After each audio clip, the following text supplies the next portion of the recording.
Hi, my name is Allison, and I am going to help show you how to use our Pleasant Mountain Woodworks quilting frame.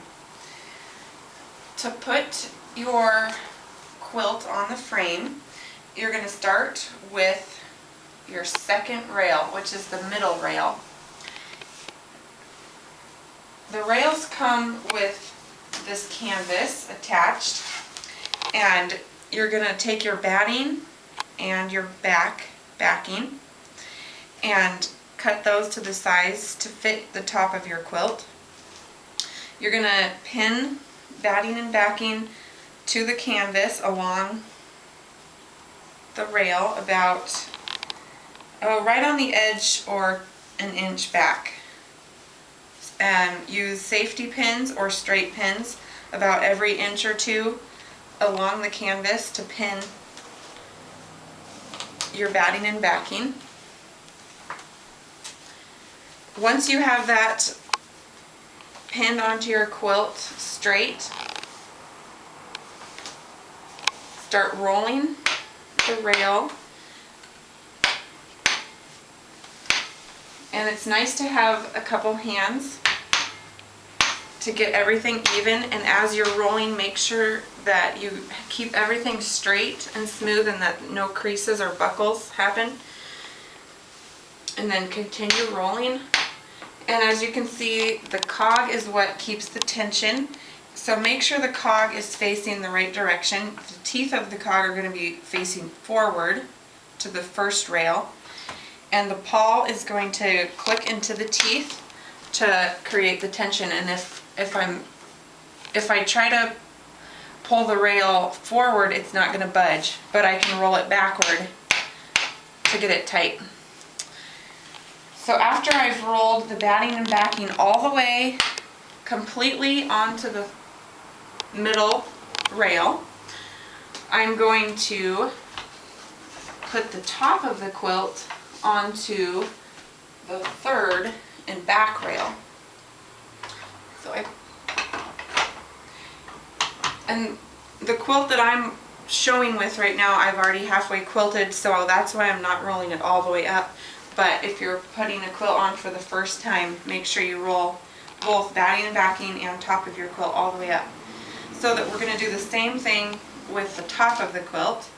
Attach it with safety pins or straight pins to your canvas, as you can see, about an inch in on your canvas.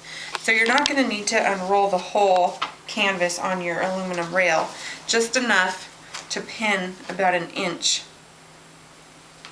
in. And make sure that it's cut square and that everything's lined up straight, so that when you roll it all up, it's going to be even. And it's nice to leave back to the batting and backing a little bit extra, because you can always trim it after you're done quilting. So I would suggest cutting your batting and backing a little bit bigger than the top of your quilt on each side. And do the same thing with the top of your quilt.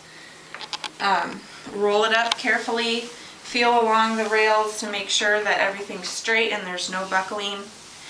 And once again, make sure that your cog, the teeth are facing forward, and the pawl is going to click into the teeth just like that. And so after the top is rolled onto the back rail, you're going to roll the top all the way onto the back rail. Then you can come around to the front of your frame and bring, that's when you're going to bring the top and the batting and the backing all together onto the front rail, and pin it once again along there. And if it helps, you can draw a straight line on your canvas so that you have a line when you're pinning your quilt to make sure that you have it straight. So use a straight edge and draw a line with a permanent marker, just like that. And once you've pinned your quilt on to the front rail, you can begin quilting. Just roll a little bit at a time and then quilt. I'm going to roll it up to where I've quilted.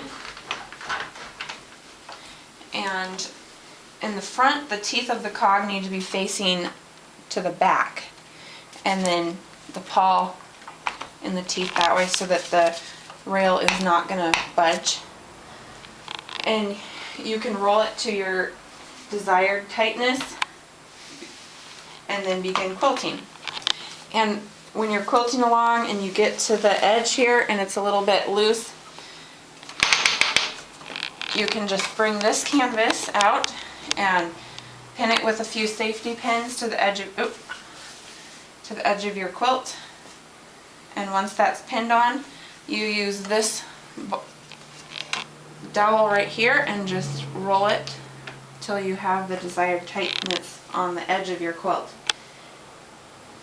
Hopefully that helps, and if you have any questions, please call at 1-800-441-9168, and I'll be happy to help you more.